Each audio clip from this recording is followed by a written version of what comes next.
meeting of the Richmond Township Board of Trustees. It is Wednesday, September 12th. Would everybody please stand and join me in the pledge? I pledge allegiance to the flag of the United States of America and to the republic for which it stands, one nation, under God, indivisible, with liberty and justice for all. Roll call, please. Sure. Rose. Here. Fontaine. Here. Rena. Here. Salka. Here. Coleman. Here.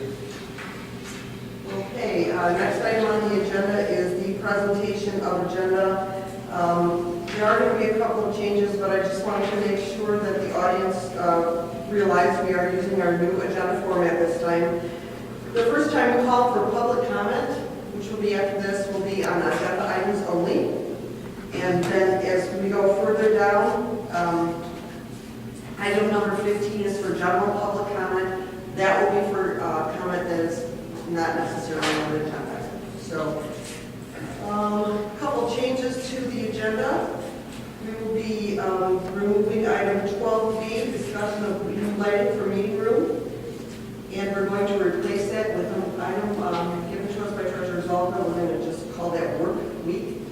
Now call that personnel procedure manual vacation.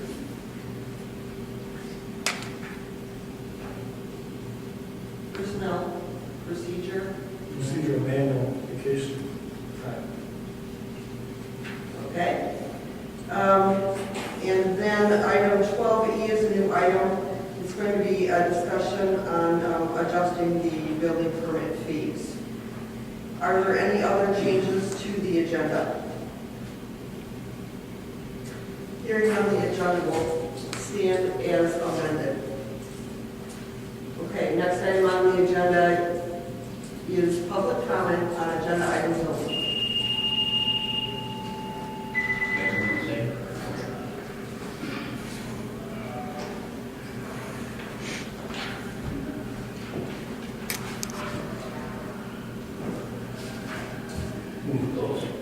Only comments on public, Agenda items, and then later you can comment on anything.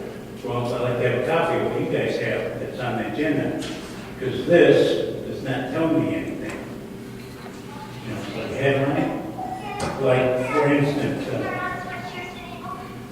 building department report. What are you guys looking at? Because I have nothing here on here saying, you know, what should we be talking about? I believe it's okay online?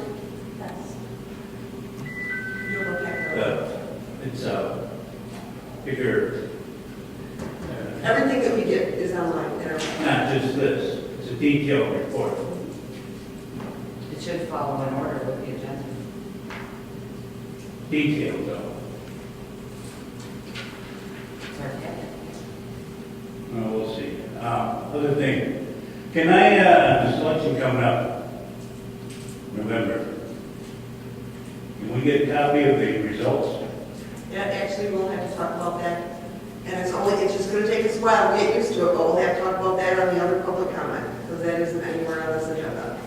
Because Wales printed in the last election, a detailed printout of who voted for who, Democratic, Republican, Independent. It's nice to know. And we can address that later. Thank you. Throw that in there. Nothing? Okay. Next item on the agenda we have is the approval of the consent agenda. On the consent agenda, we have approval of the minutes of July 11th, 2018, regular board meeting, building department report for August and September, the EMS report, Jeff sent us, office manager report, August and September, planning commission report, and 2 months worth of the NEMC minutes. A motion would be in order to approve the consent agenda either as presented, or should you wish to remove an item and discuss it later, you can include that motion. I'll move to approve the consent agenda except for the August 2nd, 18 NEFC minutes. I can remove that. Discuss it later. Is there support for that motion? Support. Is there any discussion? All right, all those in favor, signify by saying aye. Aye. Motion is carried.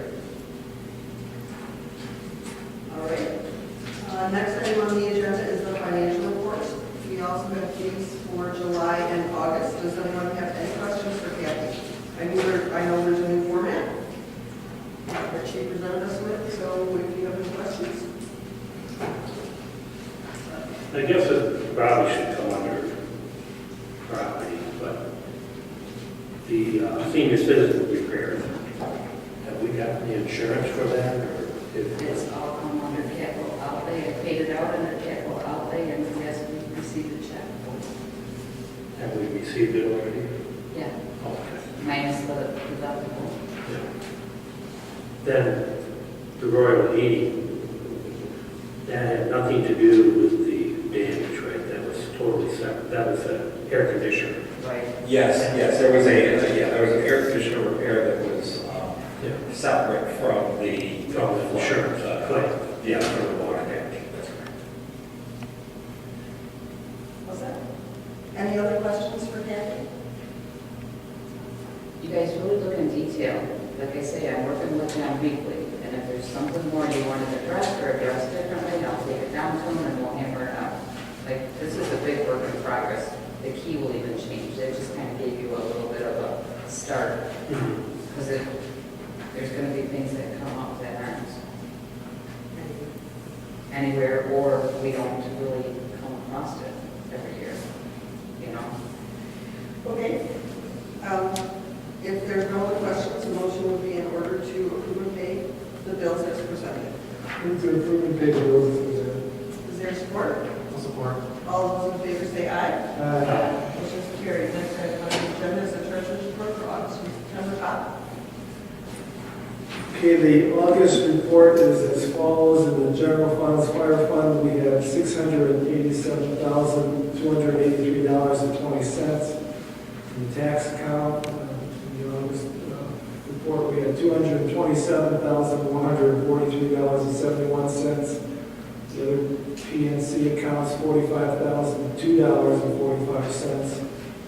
The investment accounts, $367,608.18 in the purchase and development rights account, $13,526.54 for a grand total of $1,340,564.08 as of the August statement. The September statement finds that we have in the general funds, fire fund, $555,588.11. The tax account, $1,538,244.12. The other PNC accounts, $40,967.24. The investment accounts, $367,821.06. And the PDR account, $13,527.11, for a grand total of $2,516,147.64. The board will see that both the August report and the September report reflect the balances in all our PNC accounts are as of the statement, which I have tried to place on our reports every month, the statement balance at the end of the month from PNC for all those accounts, general funds, recreation, EMS, senior, and payroll. We are also, we have the fiscal year revenue report for the first 2 months, July and August, and we're about 2 days away from the end of the summer tax collection. We have about 400 to 500 parcels still to collect. We're open on tomorrow, the 13th. We're not open on the 14th, but certainly we will be dropping off the tax bill in the drop box and pay at the bank, which is open all day. Is that about normal? Thanks a lot. Does anyone have any questions for Bob on the treasurer's report? Okay, treasurer's report will stand as presented. We will now move on to farmland preservation. We haven't had a meeting like I had stated before. We won't have one until this fall, so nothing to report at this time.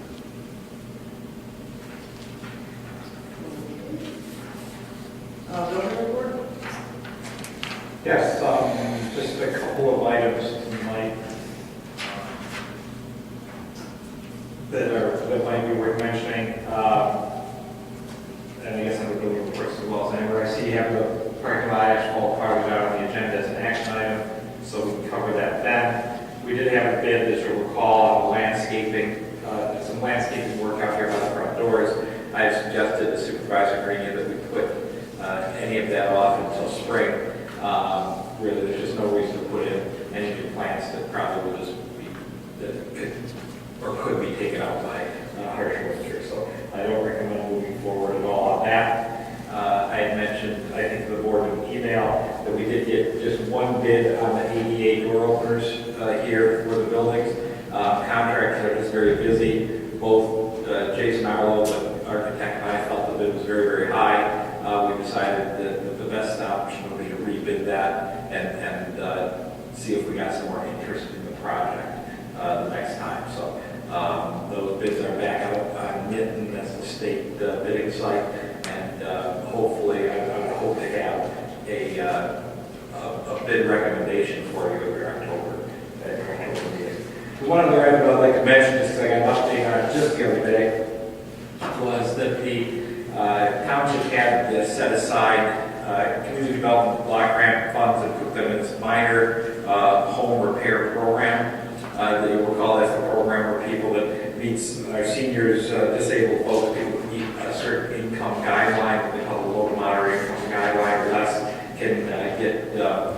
can tap into our block grant funds for the purpose of doing minor repairs on their home. The county hopes to have everything in place to start accepting requests from our residents by November. And I'm just sharing with the board, and maybe we can, as the time gets a little nearer, or put on the website now even, that these could be, they could contact the county after November for these grants. And there's a phone number of 586-469-6329. I think I sent that along with the EMS report to the board, and asked for Simone English, that's the person handling it at the county, and they can really take the resident through the process. I guess there's been some calls that have come, I just don't want our residents to kind of get, for lack of a better word, feeling like they're getting the runaround. I think what's happening right now is residents are calling the township hall, the township's then having them call the EMS, the EMS is then having them call the county, and that's just not, the way we want residents to have to deal with this. We should just get them to the right place the first time, and not have them making 3 phone calls to get, their opportunities to apply for these grants. So my suggestion would be to get that up on the website if we can, and just let folks know that that's where they can apply. We don't have, the township has no part in it. We don't make any decision about who gets these at this point. The EMS certainly has no part in it. We just, put the grant together. Really, the county takes it from here. So with that, that's the report on that. I think, like I say, everything else is covered later in your agenda. Is that one? Any questions for Jeff? The grant on the doors, didn't we have this usually have by a certain time? We do. We have until about the first of the year to get it used, so I think we have to have it used by February. So we should still be in good shape. We're hoping we can, like I say, find a bidder by October. We did write the bid a little bit differently this time, which I think let us get at least one of the buildings done. Basically what we did was we separated the township building here and the senior building. My suggestion would be we do the township building first. It's the more used of the 2 buildings. I mean, we generally only use the senior building 4 days a month right now. And then if we choose to do the senior building, we will have another set of CDBG grants available like we do every spring, or this year. February, we can actually, what I was thinking out loud is if we get bids in and we're under that $30,000 grant that we got for just this building, and I think we will be. The only bid we got was for $39,000, that was for both buildings.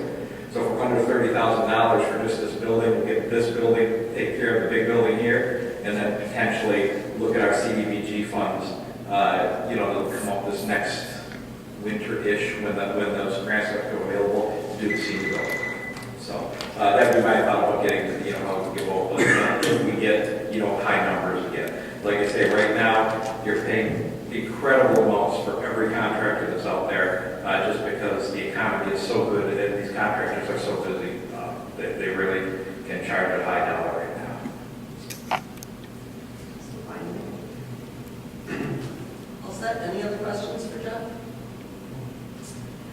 Okay, next item on the agenda is the assessor's report. As you can see, it looks like Chris has been pretty busy. Of course, this is for a couple months. Does anyone have anything that they would like me to ask Chris? Maybe you can ask Chris, maybe we know the answer right now. On the app split, what's the status on the request by our township attorney? As far as I know, they've not been back. Okay, so we're still waiting. Still waiting. Okay. Yep, they've been contacted, it's been sent to them. They've not been back. Any other questions? Okay. Then we move on to unfinished business, as we do every month and have for quite a while. We have a discussion on medical marijuana, see if there's anything new going on that we need to discuss. I know Treasurer's Office did leave one of these articles on my desk about the right to farm and medical marijuana. It was pretty interesting. I also included an article that the state did approve, some licenses, no testing facilities yet. And then there was a relatively interesting article on what we could learn from Colorado and some actual facts and figures about crime and the like in there and how it's changed. And, so I do think Kathy did get a proof of the ballot today, and the ballot question is on there for November. So with that, does anyone have anything they'd like to discuss? Anything else they'd like to discuss about the medical marijuana? Maybe not on the calls for that Henry Ford, not Henry Ford, what was the one there on 32? Was it Henry Ford? The old village where Gina. Yeah. There was a guy come in and he just wants it. And then there's a real estate lady put pressure on us too. She's saying it's a grow facility. The guy comes in here saying it's a communion store he wants to open up.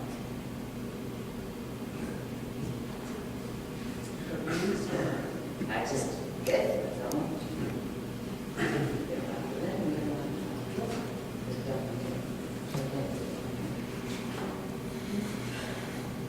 Okay. Next item on the agenda is the hopefully final approval of the construction Board of Appeals. We've been looking at this for a couple of months. It was prompted by an issue that we had earlier in the year with construction of the pool.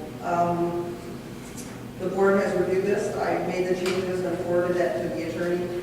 She said it was fine to her, so I'm looking for a motion to approve the construction Board of Appeals for Richmond Township, the bylaws and procedures. Make that motion. Is there support? I'll support it. Is there any discussion? Hearing no discussion, all those in favor say aye. Aye. All those opposed? Motion is carried. Next item on the agenda is regarding the parking lot asphalt repairs. I'm going to let Jeff cover a little bit of this first, if you would, Jeff, please. Sure. For anybody that would take a walk out in our our main parking area out here, you'd probably know that there are some pretty good sized cracks in the asphalt that go down quite deep. It's not bad enough to need all new asphalt or anything like that. I think that parking lot will serve us for a few more years before we need to look at, maybe grinding a little bit off and put a little more asphalt on it. I always defer to Chris for this kind of stuff as well, because he knows a lot more about this than I do. But my suggestion was and continues to be that we have the company come in, fill some of the larger cracks with tar, and then seal coat the entire lot, and then also get restriped after the seal coating. I think that'll give us a few more years out of it. I think it's a good maintenance item to take care of. I'd like to get it done before winter, because as wet weather sets in, water gets down there, then freezes, and potentially buckles the asphalt, and makes it a bigger problem in the lot, not hold up as long. So I was able to get bids on that, and I'm recommending, and these folks have done some work for us on the property here before with some of our asphalt. I'm recommending we work with statewide striping and asphalt services. The crack filling and seal coating total would be $5,469.30, and I would recommend that the board approve going forward with that. I would, if so, I'll get a hold of them tomorrow and find out when they can get here. Okay, so for beginning, then I would like a motion would be in order to approve the expenditure of not to exceed $6,000, which Jeff and I did discuss a little more in case there was anything that came up, to statewide striping and asphalt services aimed to repair cracks, apply 2 layers of seal coat and restripe our parking lot. I'll make that motion. Is there support? Support. Is there any discussion? One piece of, or one question. It doesn't really involve the parking lot itself, but the entrance to our drive. There are 2 big holes at the street on the concrete. In the concrete there. Is there any way that we can get that repaired too? I can get a price for it. Certainly, it probably involve, the only way I know to repair concrete really is to remove what's there and replace it. I mean, there's no real good patch for concrete, if you will. So we can certainly, we got a couple concrete folks we've dealt with in the past, and I could probably have a price for it for the next meeting if you'd like, and we could move forward with that. But I'm sure it'll take digging out what's there and replacing that, that whole section. I think we should probably look at that. It's not a question to have. Yeah, I'll get a price for the next meeting for you. That'd be great. If you And, could do then that, it's you guys- bad. And we did talk about when we did the driveway, we did say we'll go up to the top of the approach, but in the next few years, we're gonna be looking at doing the actual So approach. we're there. Right, you're talking like in the middle, like from the full section of the I'm approach. talking right up where the concrete is in the road, there's 2 big holes there. There's like a little bit of concrete curve there, Right. and then it starts asphalt. Yeah, between That, I think you're just talking about that concrete, I call it the curb or the ramp there in concrete, is what we're talking about right now. I know the driveway's got that other bump in it, that's due to a issue with the depth of the culvert, and it involves a lot of drainage issues, and we've looked at that part a couple of times, that big bump, but we would have to do a lot of, it's not impossible to fix, it's expensive, because we literally would have to change the drainage out there, because the culvert is draining into an existing ditch line that is a certain depth. So until we would make that ditch deeper, we can't just make our ditch deeper, we then have to make the ditch deeper going down school section, and going towards M19 to drop that culvert to then make it drain correctly. I'll get that wrong, Chris, again. I look at you because you, like I said, this is what you do for a living. that sounds right. So it can it be, I know we've looked at that over the years more than once, and it's always been a bit cost prohibitive. But that's that big bump that you feel kind of thing coming in and out of there. Believe me, I'd love to get that fixed, but I know it's not going to be a cheap undertaking when we do. Also, we could do too, I know Al sells them there on Gratiot, so the elliptical pipe rather than a circle pipe, that actually gets you same drainage. It's, Get that. I think it- So when we decide to do that someday, that would be a viable option. But as far as replacing any of that concrete in between the 2 asphalts, you may end up making a bigger mess than you want to. yeah. So maybe you can talk to Jeff about that. Yeah, we can look at it together, and what we might have to do, just thinking out loud, is make it a little wider patch of concrete, because you're probably going to pull some asphalt out when you try to take that piece of concrete out, so, yeah. Chris and I think can work on that together. Thank you. Okay, are there any questions on the parking lot asphalt repairs? If none, we'll have a roll call for that. Sure. LaFontaine, I was there, everybody goes myself. Zalba, Aye. DeVos, Aye. Trina. Aye. Holm. Motion is carried. Okay, so we are now we replaced item 2, the new lighting for meeting room, with personnel procedural manual vacation, correct? Correct. Okay, Bob, I'm gonna let you go ahead. I asked that this be added to the agenda. Because recently, I learned that one of our employees was required to take vacation time for a township board approved seminar. And I went to look at the personnel policy manual to see if we had anything in there about forcing an employee or requiring the employee to take the vacation time when they're on a seminar that's basically improving their ability to do a quality job in their position. And basically, I didn't see anything in our personnel policy manual. That's why I included the section of work week, which is just there, section 13, the section on vacations. I didn't see anything in there that talked about forcing the employee or requiring the employee to take vacation time for a township approved seminar. And I didn't see anything in the section that dealt with schooling.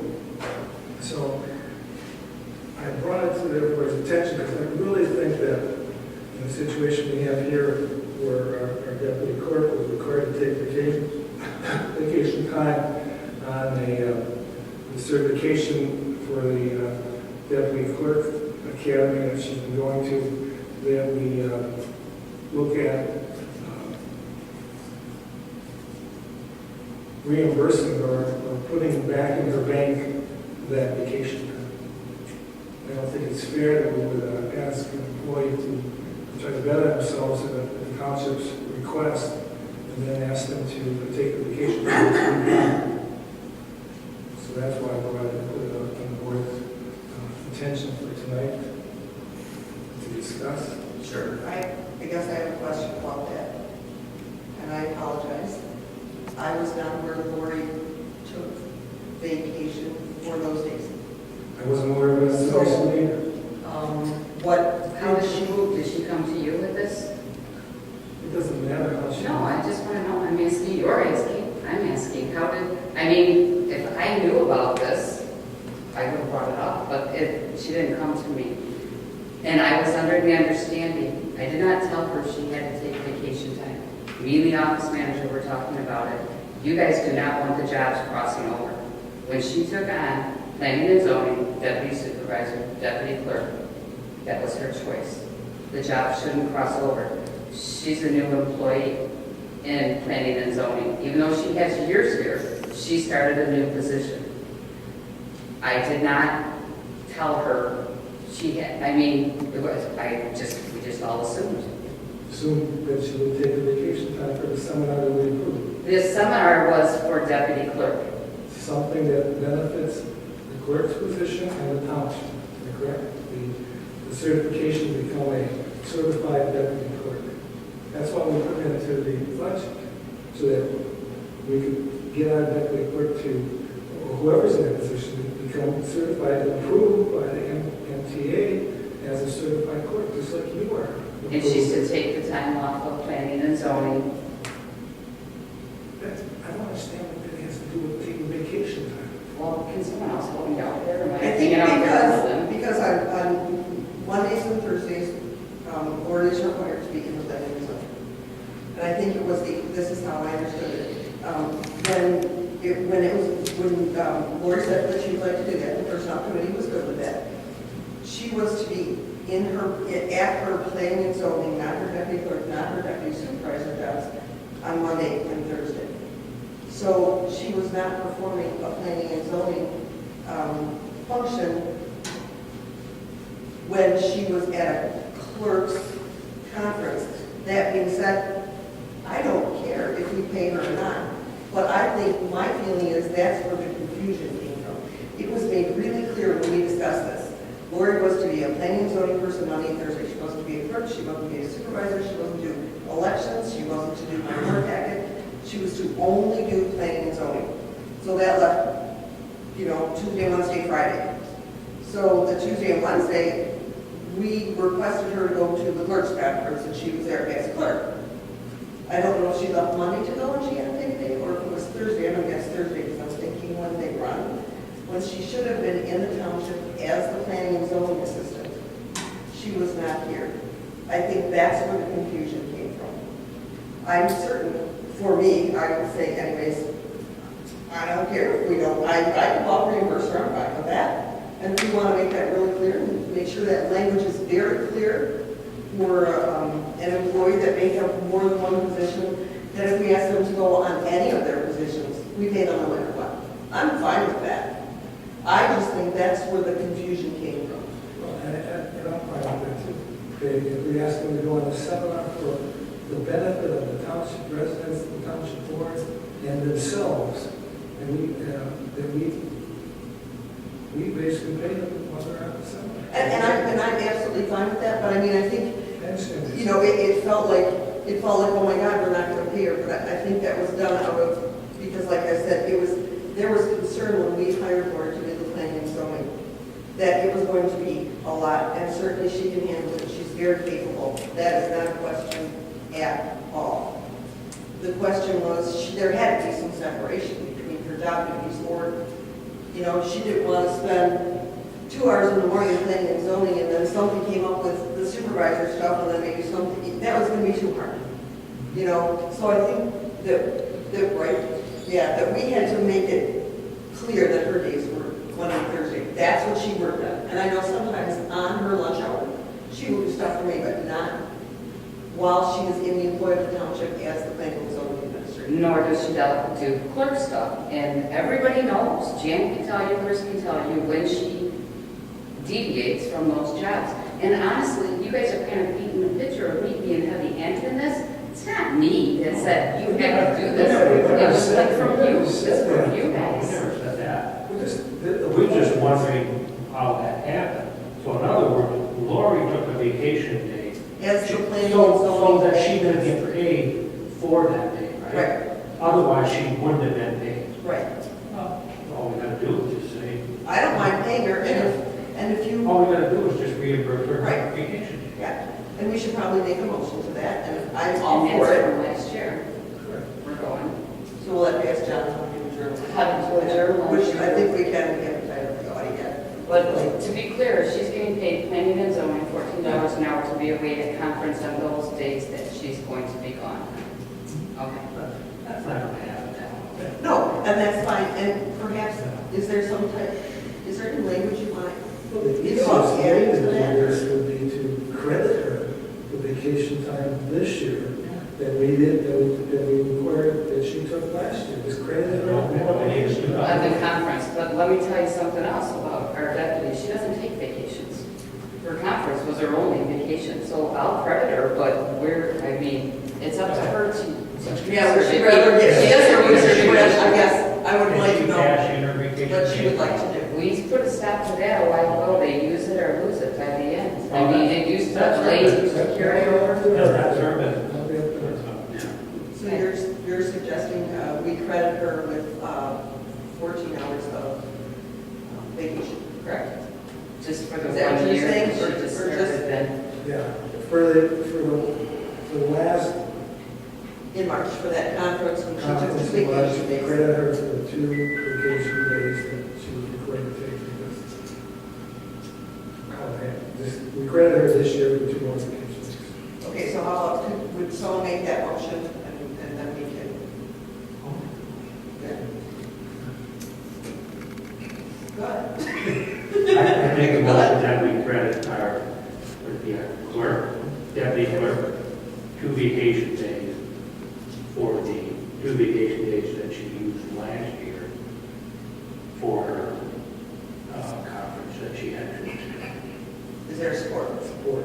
Is there any more discussion? The only other thing I'd like to say is I do not find myself unapproachable. I don't understand why this didn't come to my attention at the time that it happened and how it went through a different channel.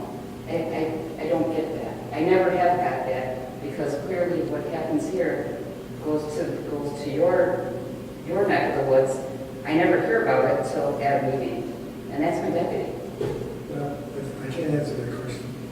I'm just trying to establish a policy that's clear so that we have other people in that position in the future, they know that we're not going to have to take vacation time to attend the seminar.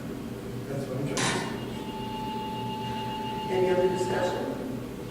Okay, let's do a roll call on that, please, Kathy. It was Vernon and Vernon, yes. Coleman, Aye. Zolka, Aye.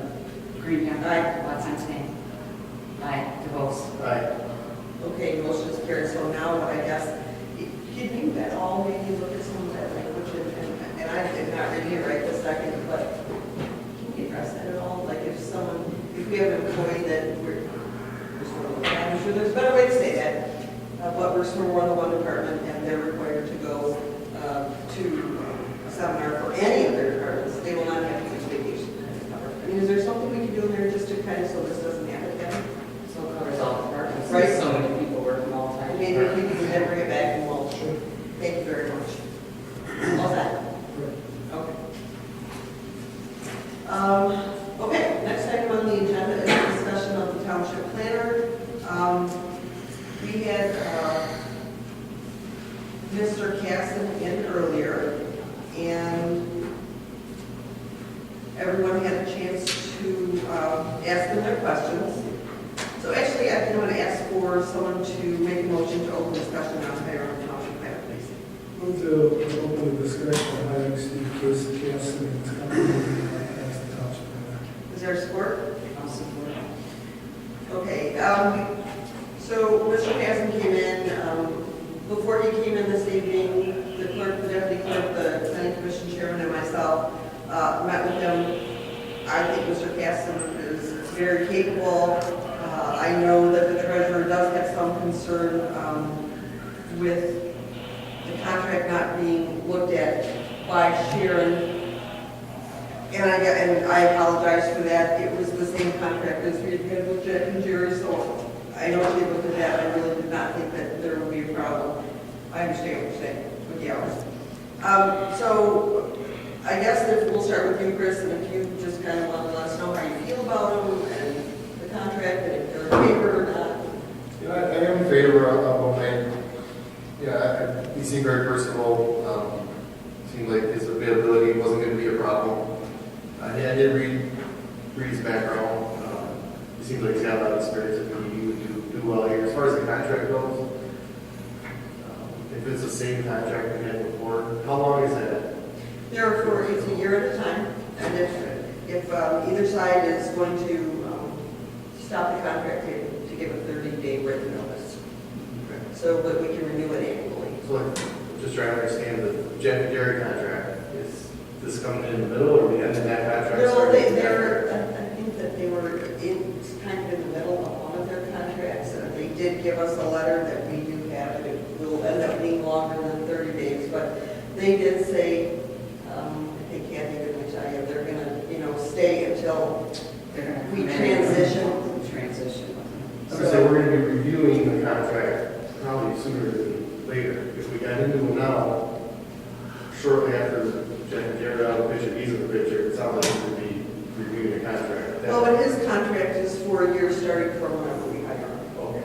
That's how I understand it. Okay. So if, we hire him in October, it'll be from that October meeting, and then it'll be annually from there. Will there be any major changes we could see that we want to add to the contract? Do you see it? I do not. It's worked fine, I think, so far. I don't see anything major. I'd be able to move forward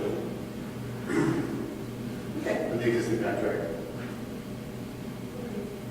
Yeah. So my other question is, how are we going to work the pay? Because Jack and Jerry are coming in, and if we do hire Casson, we're going to do that tonight, or we're going to check with Sharon? I feel that we will be sending Sharon the contract first. I thought perhaps we could hire her based on her approval, but I think that the treasurer is just not comfortable with that, concern with some of the hours, perhaps the language about that. So I feel like we would send Sharon, I would bring us back at the October meeting, and if we're all agreeable, we can hire her. So then, when Jack and Jerry come at the end of the month, if we do hire him, this is really confusing, am I paying all three planners You're gonna have to in do this it. month? Yeah. Okay. The one thing I just thought about something he said when he was standing here too. I would ask him about hours, let's say 10 hours mandatory, Yeah. minimum, and you had asked, what if it's 20 hours? And he said within reason. And then he kind of. Which is why I think we're having Sharon look at Yeah, what's he mean by within reason? I mean, is there like a 30 hour or 20? What's the within reason he's talking about? That would be, I guess, You know what I think what else he's thinking about though is the recodification. It's gonna take more time, but it's something that's not gonna be happening all the time. You know, once it's done, it will increase his hours. I see where Bob's coming from with that. And he's seeking. But there's, yeah, he did. I think that's, it's kind of open in contract, and that's not a good thing. Right. Yes, like, when we went to Jack and Jerry, we had two people here. I always felt, one of them not here, the other one could be here. Here, when they have Steve, it's here himself. I have no question that he's very qualified. Right. He should jump on and hire somebody like that. But we need to kind of put it into some formality. And at least have the attorney advise us that he's comfortable with this contract, with that language that he put in the reasonable hours of work that he would charge. It's kind of open-ended. Well, especially when part of the reason why we got them, what we want them to do at this time, just like you said. Yeah, it's gonna be a lot of work. It's gonna be a lot of work. And it's, what's he gonna do, come back and say, hey, I'm way over? Then how do we determine what we pay? And maybe, we know we're going to do a code application, what else are we going to do? Well, that in and of itself will be an enormous amount. The recreation master plan is due in 2 years, Which is going to be January next year. 2020, so we'll probably start working on next year. We have 3 public hearings right now on his heels. Yeah. Maybe when we put that item into the contract, and that's, Sharon, let them give us a tax fee for that. If that's one of the main reasons. He will be, now, his involvement with the codification, no matter how we choose to do it, how involved he will be, we're still going to have to hire a company to do that. They will have to do a legal review, and as good a planner as he is, he's still not going to know the laws of all that. I feel we're going to have to hire a company to do that. But doesn't it bounce back and forth from the Yeah, company, so- then if the planner looks at it, then it goes to Right. the attorney, then back to the planner, then they tweak it, then it goes back to the company. It's a We big don't- expense. So we don't know what hours he will be involved in reviewing that type of situation. Exactly. That's where I was saying his hours will blow up during that time, during the recodification time, without a doubt. So will our attorneys. Well, do we go back and present our concern to him? I mean, Maybe he could give us a workshop. Well, how about we'll finish discussing, and when you're all comfortable with this, someone makes a motion and tells me in that motion what you need me to find out. wouldn't the first thing be like, what's a ballpark figure for recodification? I know we've had it in the budget a few times and we could never afford it because it is pretty darn It's pricey. probably going to be $1,000. Yeah. With the planners. No, for just even code or general law. Worth every penny of it. They're very thorough, very good. But if we can't put But at that, that point, but at this point, we don't have that in the budget. No, so it's probably So we're talking about next next year. budget. So we have time. our cars should be before our horse here. So maybe we just indicate that we approve the contract with the requirement that when we codify the ordinances, that we would sit down with Mr. Cassidy and Negotiate that. negotiate that. Sure. Let's do that. Any more comments? Do you have any more comments on it right now? Okay, so right now I'm going to call for a vote just on the discussing, and then when we're done with that, someone will need to make a motion as to what they want to do with this contract and moving forward in here. So I'm going to ask for a vote. This is just on the discussing. All those in favor say aye.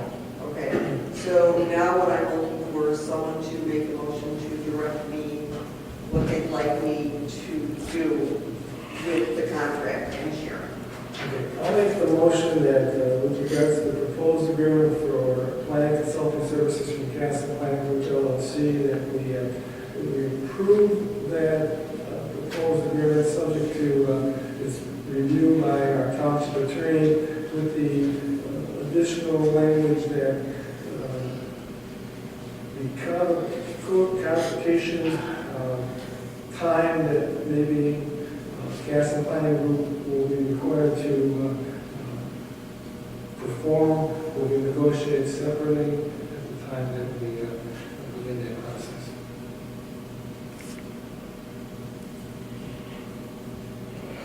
Okay, is there support?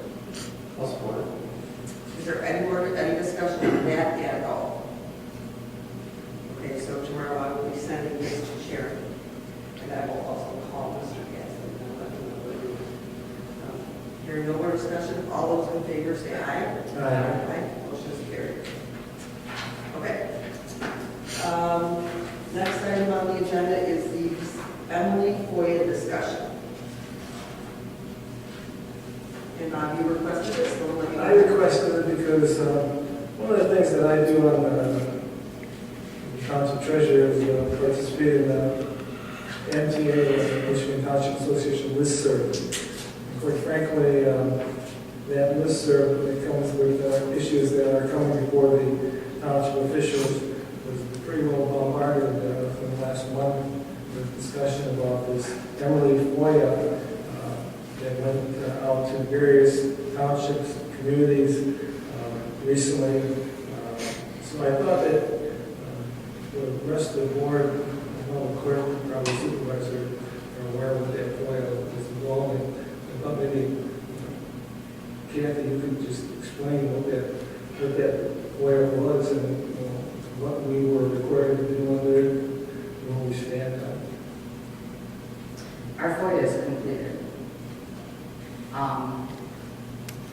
It's from the Michigan Alliance Reform Alliance. The Michigan Election Reform Alliance is conducting their fourth in a series of research projects designed to audit the performance of Polk County tabulators. So what they did is they FOIA'd the entire 2016 election, which was 2,000 ballots. So when you get a FOIA, you have 5 days to produce it. If you cannot produce it at that time, in that time frame, you call and ask for an extension. You are allowed one extension of 10 days. This company, however, knew what they were asking of everybody because luckily we're a small township, there's only 2,000 ballots. City's district, there's hundreds of thousands. There's no way anybody could get that done, even with the extension. So they granted us favor towards that.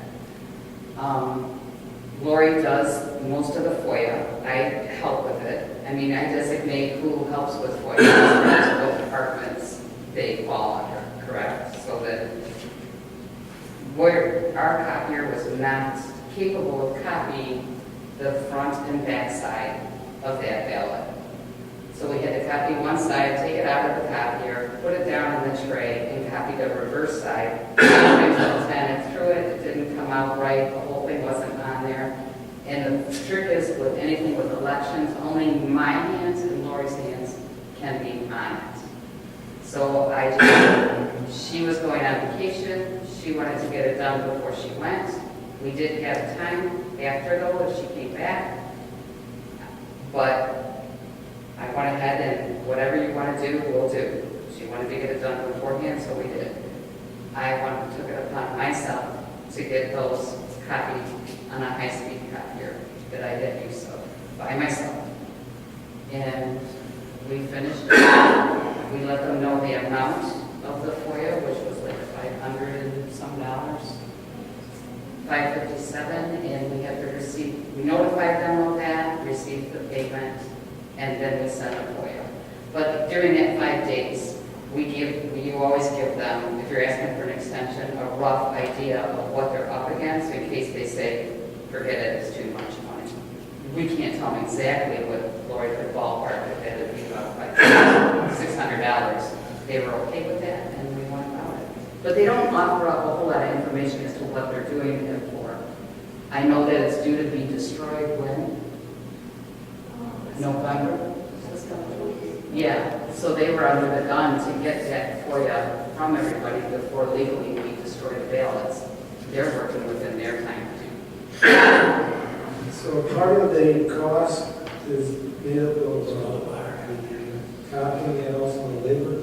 Yes, So the labor charge in this foil is roughly. the labor charge can only be as much as your hourly employee, your lowest paying hourly employee. But the hourly employees that had to do this were only election officials, correct? Right, but we have to go by Jan's salary amount. You have to go by your lowest paid employee. Did you check with Sharon on that? I checked with the FOIA, my book, yeah. Sharon knows that. I mean, everybody knows that. Do you know any differently? Well, I was talking to Foster Swift, one of their attorneys at the treasury seminar we had this week. And it was my understanding, since it was the election officials that had to handle the ballots, that the charge should be the lowest election official on the rate. I talked with Sharon. Sharon said we have to fulfill this FOIA according to our guidelines we adopted as a township, which in our FOIA guidelines at the time when it all came out, we adopted it. I understand that, but I'm just saying it was a unique FOIA, there's no question about it. It was. Copied ballots that were held in an election 2 years ago, and a request of an organization now that refers to someone as Emily. I guess the only reason why I'm bringing it up is I want the board to know about it, but I think that, again, this is a unique situation that the number of hours that were put in, and I don't know the breakdown between you and the clerk is the hours, but I found the deputy clerk here on a Saturday night copying ballots at 8 p.m.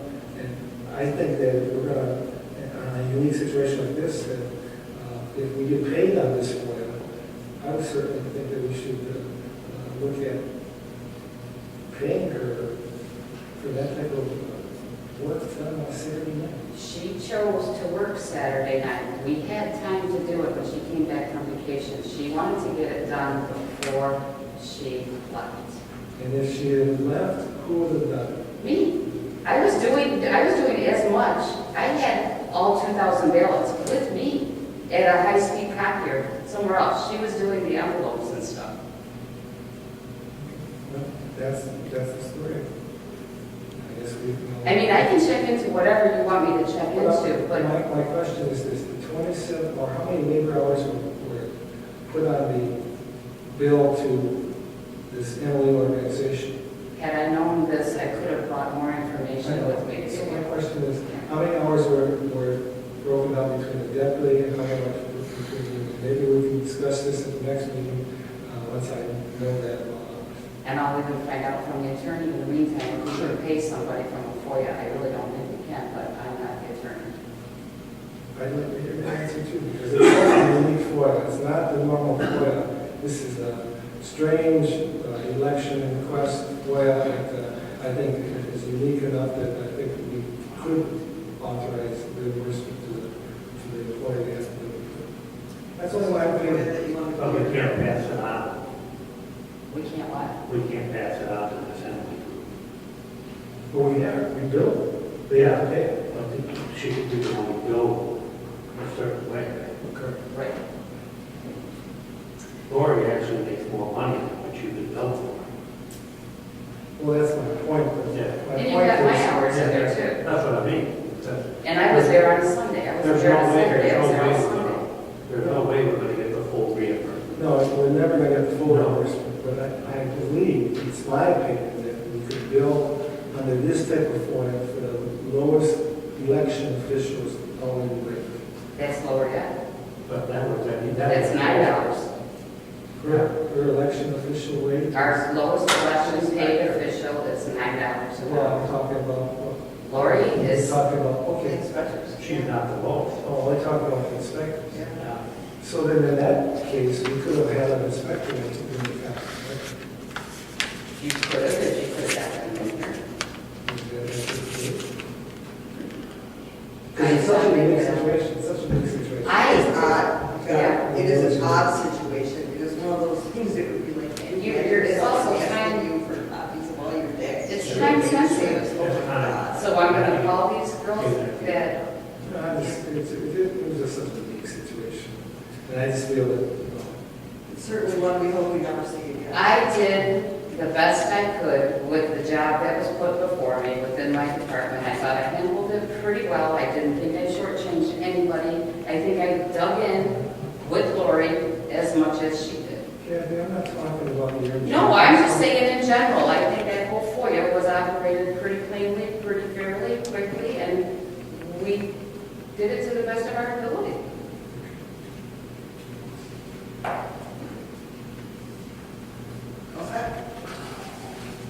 Okay, next item on the agenda is something I apologize, I just sent you this morning. It's a discussion, and I'm glad Chris is here. It's regarding the cost for our building permit fees. So I'm not necessarily asking the board to act on this tonight. Hopefully by October you'll have time to look at them and ask questions. Chris came to me, 4 or 5 months ago and said she'd been getting an awful lot of complaints from people coming in saying how much higher our building permits were than the surrounding community. So we talked about it. Chris spent quite a bit of time and made up some, there's a couple of charts in here that she's given you on Excel spreadsheets, but I think she gave me probably 12 or 14 pages worth, and, she can supply them to you as well, if you'd like that before we make a decision. What it basically comes down to is we have had to have a substitute inspector go out and do our inspections. In days gone by, when our actual building inspector was physically capable of doing them, he would get paid for many of those of the actual building permit fee. Now we have to charge an inspection fee because we move out of inspections. So there are 12 inspections on a house, basically 12 inspections. And Drew is currently getting $40 an inspection, which many people around here are getting 60 or 70. Some of the inspections might take them 4 or 5 hours, rough inspection. So we try to figure out, what can we do? I mean, the main goal is you want to take care of the people that want to move into your community. You want to make sure you're charging them a fair amount, but you also want to treat your inspectors fair. Charlie's been a really good employee forever. He inspected my house. He probably inspected, your guys' house when you built it. He's been awesome. But he is just like all of us getting older. And he just can't do the same thing anymore. So the 4 of us met. I thought it was a good meeting, didn't you, Chris? Yes.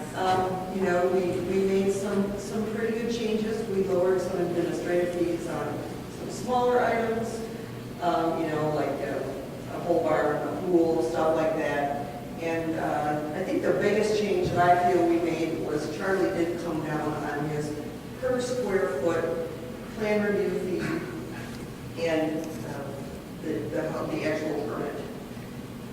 So what I'm hoping to do, and again, I'm not needing to do this tonight, because this is you're going to probably have lots of questions, and we've got some examples we can show you too, the difference in what it was and what it was recommending. I'm hoping to be able to offer Drew $50 an inspection, which still will not bring him off the line quickly. I want to say, does Memphis get 60? And A lot of them get about 60, 65. yeah, well, some of them get mileage as well. He doesn't get that. And then agree with the per foot charge that Charlie did agree to himself. So he would be getting less money in effect for doing a plan review. And this mostly has to do like with bigger homes. We did have a gentleman come in because we have a minimum permit fee. Was it a small garage or an addition he was going to build? And the permit with the bond for like a 13 by 13 was going to be almost $1,000. And he just, when he found out what it was, he just said he didn't want to do it anymore. It was just too much. So I think that was kind of like the final straw where we're like, we got to do something. I went, when we were working on the trees behind Hidden Meadows, Felicia Schmidt was building a barn. They pulled their permit, and she actually does census work where she goes to 13 different communities and pulls permits. And so she compared what we charge to what Washington Township charges. I don't know if she does Shelby, she does some other bigger ones. We're quite a bit higher. So I guess and as I said to Chris, we adjusted this a couple of years ago when Charlie and Debbie came and they brought us some stuff.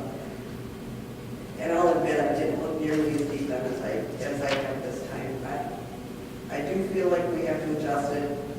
I would like to, but again, as I said, because I don't ever want to bring this back to you folks again once we do this unless something drastic happens as well. You know, I don't want to be the highest permit yet.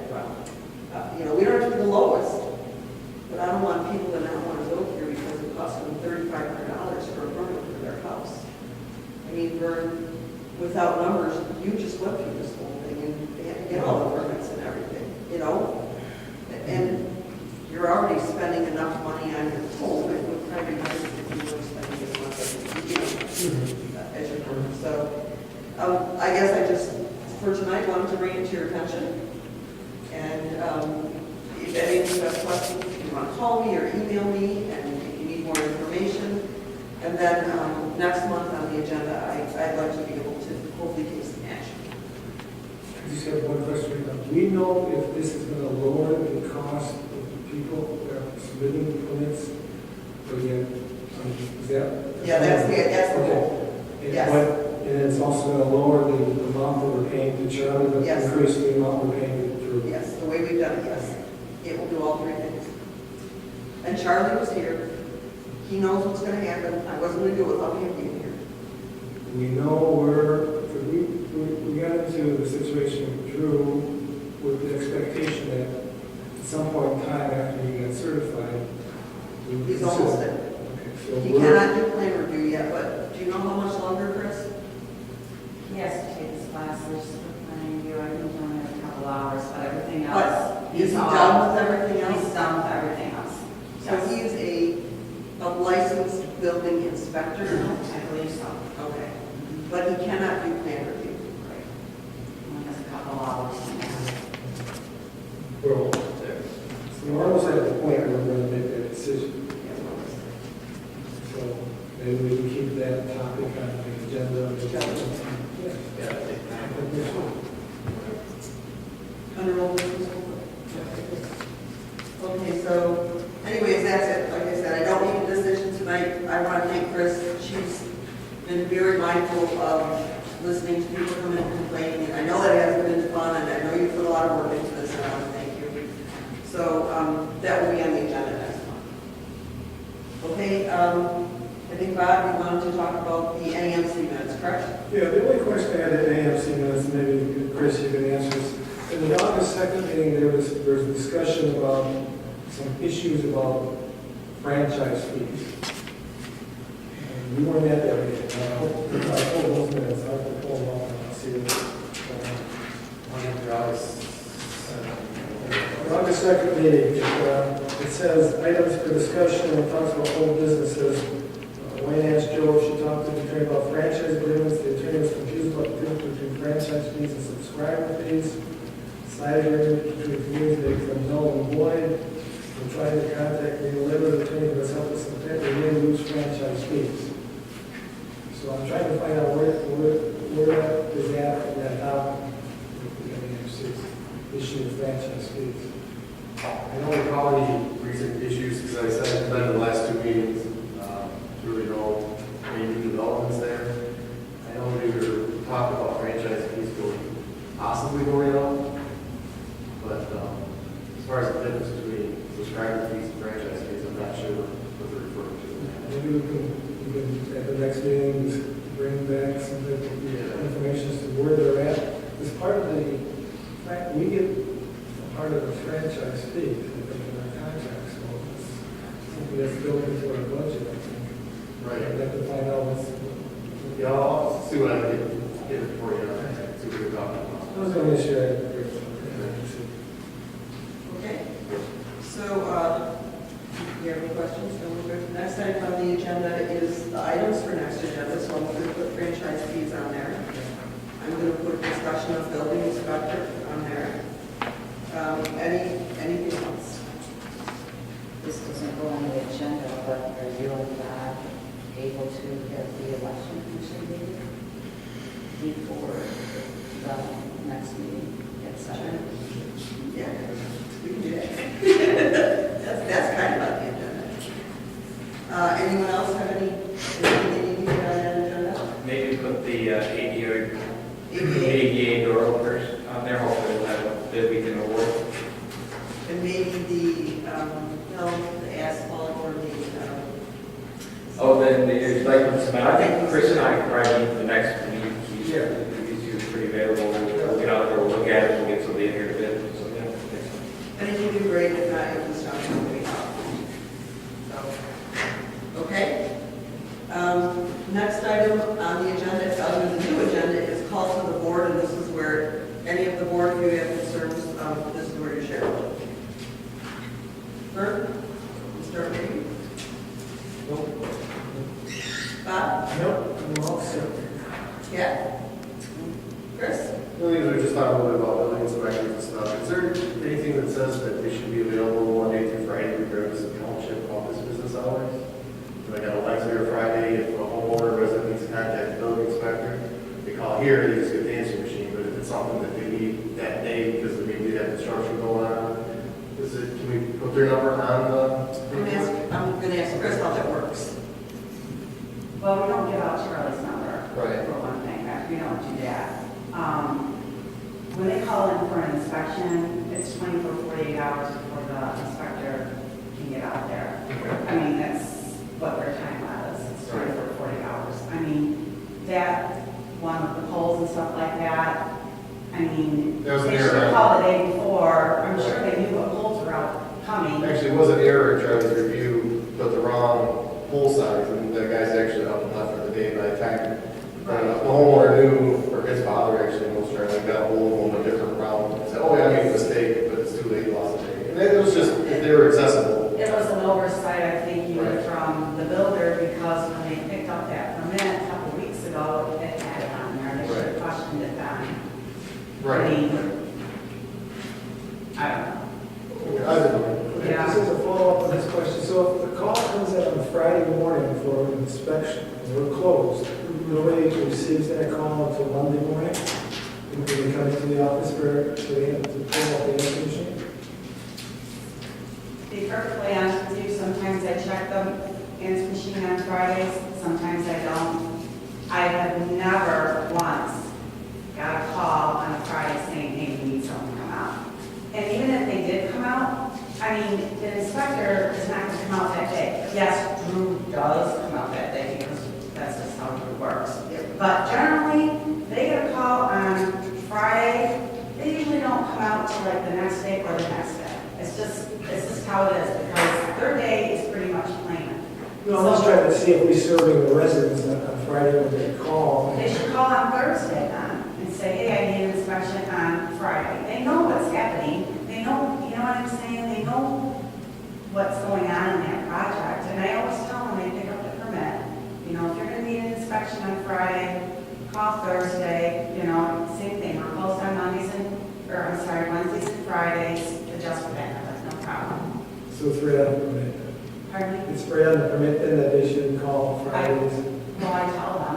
Maybe we should add that to the permit. Yeah, put it I'll on. love to see if it's on the plan review the hours, and I can always just put that on the hours. I'm not sure. Thanks.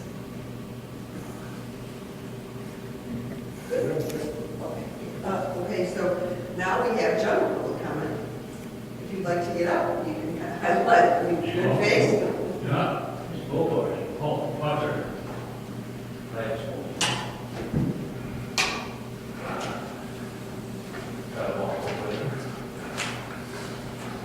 I have 4 things I wanted to say real quick, I only have 3 minutes.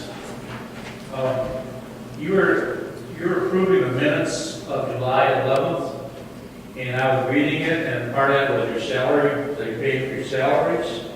Well, you folks are approving your own budgets, selecting the budgets and approving it. I asked Mr. Jarwich about that with our state rep, and I guess there's some law that you can appoint a commission to get your salaries, find your salaries, rather than have you folks approve your own salaries. That's something like transparency transparency, I like the idea that he spoke of. The next one would be to Mr. Selka. Why can't we balance the books like in August? Now, this is September, we know what all the deposits are, and we know all the money that Kathy spent, wrote checks for. If we know at the beginning any balances of the banks, and I could write a tape in my house and see what they are. Simple accounting is what my suggestion. And then I see we're sending stuff to FEMA. We're sending like one ambulance. I think just want to hope that's not going to impact our service for Richmond residents. And in the contract with Mr. Cason, he's very fluid about the hours. Now, you can approve it if you got hired, but I think you got to nail down what you're going to charge you for so many after 12 hours. You just can't say you're going to do it for free because you won't. I've had the contract my whole life, and you got to nail those down right now when you're negotiating that contract. And that's my thoughts for tonight. Any other board comment? Nope. All right, hearing nothing, motion to adjourn is in order. Move to adjourn. There's support? Support. All those in favor say aye. Aye. Motion is carried. Yeah, I'm gonna say it there. We adjourn. Right forward.